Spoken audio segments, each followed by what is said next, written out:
What was your relationship like with your father? I mean, did you have many choices beyond following fighting? I left school at 10 years old to concentrate on being a fighter. That's how confident I was going to be the heavyweight champion of the world. I had no interest in anything else. I had offers from basketball teams and things, obviously being very tall like I am and athletic. I probably could have went into any sport I wanted to, but I chose boxing because it's what I was born to do.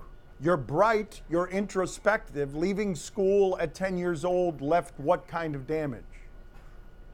It didn't leave any damage.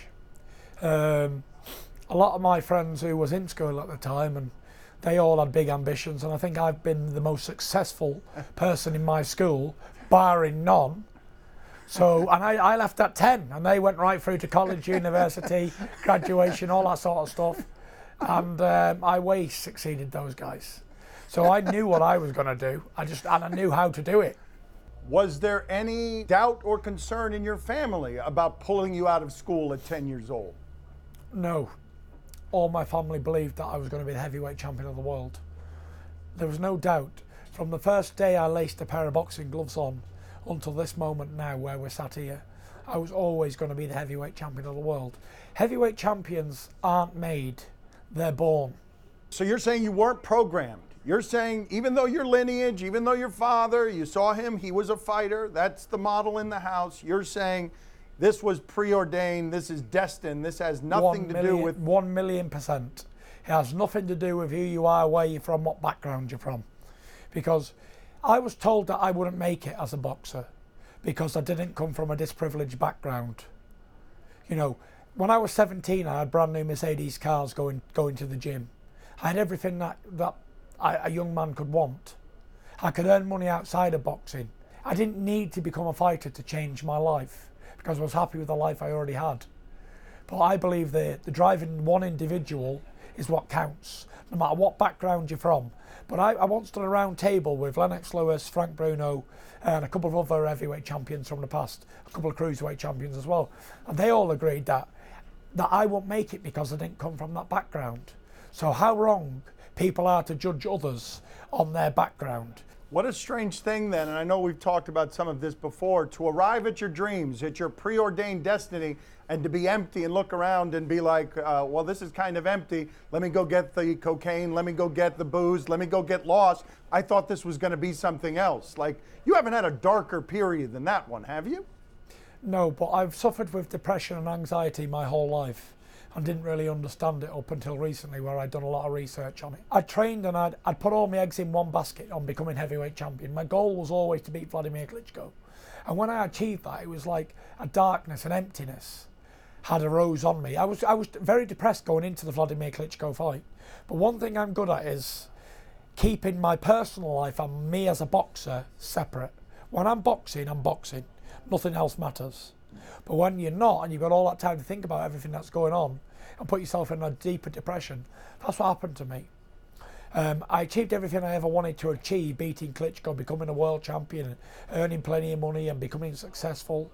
But it was all pointless because I was very ill at the time. Even before the fight, I was saying very stupid things like, I don't care if I get knocked out in one round, all this sort of stuff, and this will be my last fight, win, lose or draw. And it was just, I was going through a very reckless time in my life where I was deeply, deeply depressed and I had nobody or nothing to turn to. I didn't know how to come out about it, how to get help, and it just spiraled worse and worse.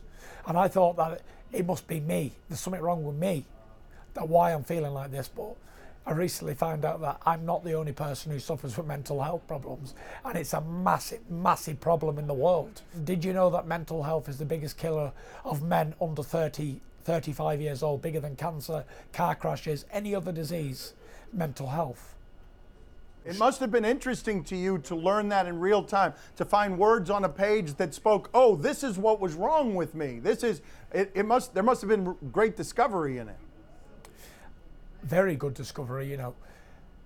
I'd felt loneliness, a feeling that I was going to be left behind, a feeling that of worthlessness for a long, long, long time. And finally understanding it and speaking to doctors about it really helped me. And I don't believe that you can get help or help yourself unless you're willing to learn. Because if you know nothing on the matter, how can we talk about it? Have you been able to not judge yourself as you learn more about it and understanding brain chemistry and all that stuff so that you can be gentle with yourself? 100%, you know, you can be too harsh on yourself. You can judge yourself, you can beat yourself up about things that go on. But you know, one thing I have learned throughout all the career and all the mental health problems is live for today. Forget about yesterday, live for today, because we're not promised tomorrow. When did you get to grateful?